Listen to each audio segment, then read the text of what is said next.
Project 613, day 150. We're still talking about the Holy Temple. This is God's palace. And a palace must have an honor guard. Not necessarily guards in order to protect it from enemies, but a palace that has an honor guard is a much more respected palace than one that does not have an honor guard. For example, go to Buckingham Palace.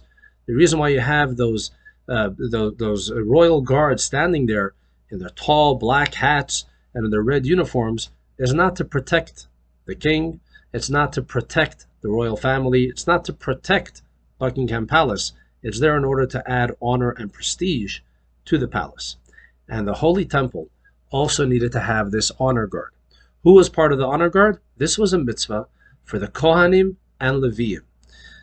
The tribe of Levi, they were given the honor of guarding the temple.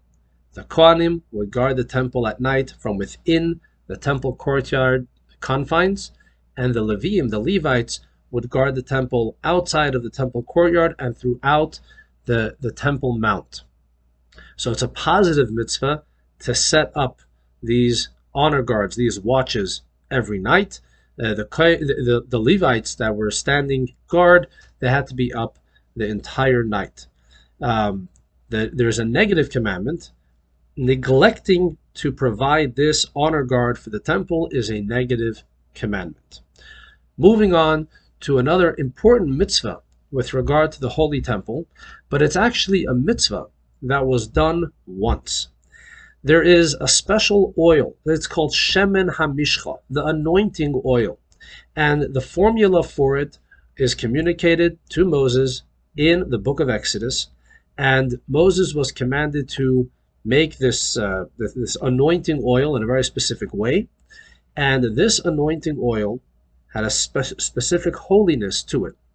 When Moses built the tabernacle in the desert, he anointed all of the vessels. Everything that was used in the tabernacle was anointed with this oil, and that's the way it became holy.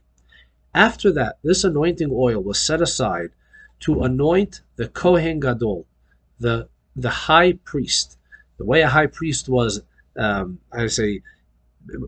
way the high priest started to do his service as a high priest was after he was anointed with the special anointing oil. In fact, the anointing oil was also used to anoint kings from the Davidic dynasty. King David was anointed with this oil, King Solomon, and other subsequent kings as well. Now, we are not allowed to recreate this anointing oil. So it's a positive commandment to make the Shemen HaMishcha from the proper formula, and it is a negative commandment. We are prohibited from recreating that oil in that specific formula. And finally, anointing someone who is not meant to be anointed with this oil is a negative commandment. We are not allowed to anoint a foreigner. And who is considered a foreigner? Anyone that is not a Kohen Gadol, a high priest, or anyone that is not a king from the Davidic dynasty. Thank you for watching. More tomorrow.